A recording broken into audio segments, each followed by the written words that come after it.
Good night বন্ধুরা, চলে এসেছি। দেখো এখন আমি এত মোমো বানাবো, প্রায় 200 পিস মোমো হবে। তো এখন 10:30 বাজে, মোমো করতে বসেছি। অলরেডি ওদিকে হচ্ছে, আর এদিকে দেখো বেলে নিয়েছি, গেছে ময়দার গুঁড়ো ফুরিয়ে।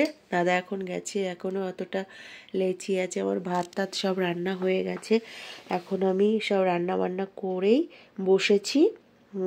তো এটা করব, আর ওই করে দাদা স্টিম দেবে, তারপরে খাওয়া দাওয়া করব। দাদা দোকান খুলতে পারিনি একটা কারণের জন্য, তো যাই হোক সেটা সমাধান হয়ে গেছে। তো আমার ভিডিওটা কেমন লেগেছে, যদি ভালো লাগে প্লিজ লাইক কমেন্ট শেয়ার করবে। টাটা, লাভ ইউ অল। সবাই ভালো থাকবে, সুস্থ থাকবে, পজিটিভ থাকবে।